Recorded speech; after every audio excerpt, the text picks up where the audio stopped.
কে আপন কে পর মইরা তো দেখেন একবার। কবরে নিয়ে যাওয়ার মানুষগুলা একটাও দুশমন ছিল না, সবগুলা আপন মানুষটাই নিয়ে যাচ্ছে কবরে।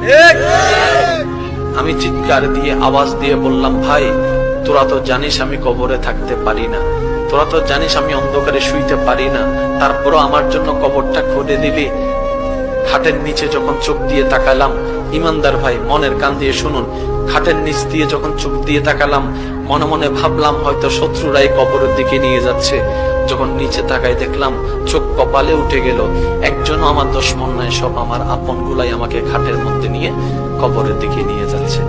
কে আপন কে আপন প্রশ্ন করতে থাকুন নিজেকে, কে আপন কে আপন। উত্তর আপনি পাবেন না, উত্তর আপনি পাবেন না। এবার কবরের মধ্যে চলে গেল। গভীর মনোযোগ, প্রস্তুত আছেন তো? প্রস্তুত আছেন তো?